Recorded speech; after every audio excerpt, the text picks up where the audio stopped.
Alright, let's learn some SQL. For this tutorial, I'm going to go over some basic commands with SQL. I am using Microsoft SQL Server 2017, but since these are basic commands, they should work in just about all database platforms. Let's start with the most basic command. Select star from, and I will choose the employee table. That's just one that I made up for the purposes of this tutorial. So let me explain what's going on here. I am requesting with this little piece of code, I'm requesting select all columns. This star means I want to see all the columns from the employee table. Run that. And now we see the entire contents of the employee table. 1,000 rows. If you notice on the bottom right, it says 1,000. That's what that means. That's how many records are in the output. Now let's say that instead of doing all columns, I want to specify which ones I want to see. So let's limit this to first name, last name, start date, and department. Now if I run that, I'm running it by pressing execute, by the way. So you see now the results just have the 4 columns. If I want to sort the output, I can do that with the order by statement. I'm going to order by, let's do order by start date. I'm going to run that. And now you see it puts the earliest start date all the way down, recent down here at the bottom. I could reverse sort it by putting descending, or it's abbreviated to SC. And now you'll see I have the most recent on top. I find myself doing that one a lot because I'm usually more interested in more recent events and more recent data. Now let's suppose that I wanted to filter down these results. So say I just want to look at employees who started this year. I could apply a condition here. I'll put where start date greater than or equal to 2019, January 1st. And now you'll notice on the bottom right, it says 165 rows.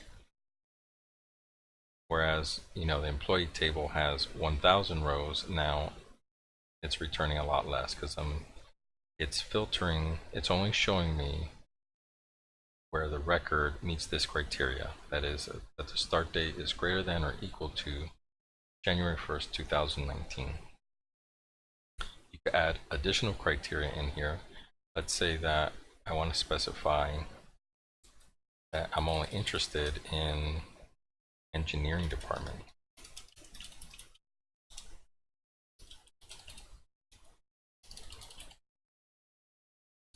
So now when I run it, see now in the bottom right it says 14 rows returned.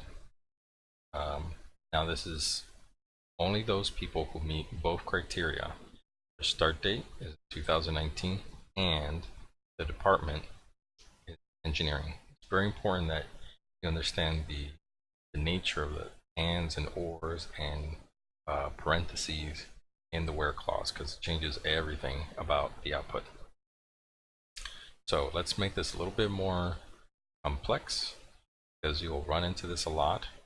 So let's say that I wanted to get all these new people that started this year in the engineering department, but I also wanted to get everyone in HR. So suppose I'm trying to coordinate an orientation event and I want to get the new people in engineering to meet the entire HR staff. So this criteria is going to get a little more complex. I'm going to put parentheses around here so it's clear that these conditions go together. I'm going to put for department equals human resources.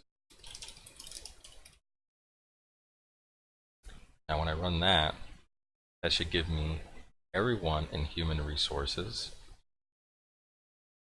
as well as people in engineering who started in 2019. And I sorted by start date, so let's scroll down here. You'll see everyone who started before 2019 are definitely going to be in human resources.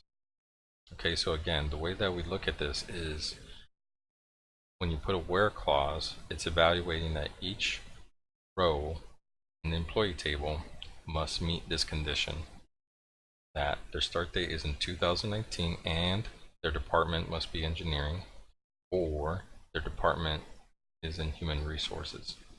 So when this person, Ripley, gets evaluated, they must meet either one of these conditions, either this combined condition or that their department is human resources.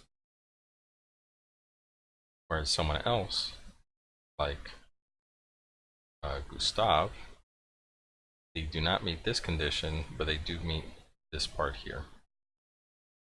And that's why they were returned in the results.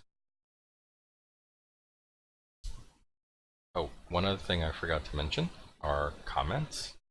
So I could put a comment in here. You'll often see this with queries.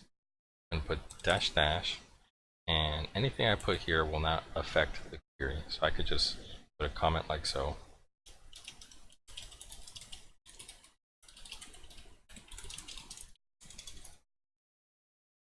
Okay, and often these comments help describe what the query is doing. Maybe it'll remind you what it's for.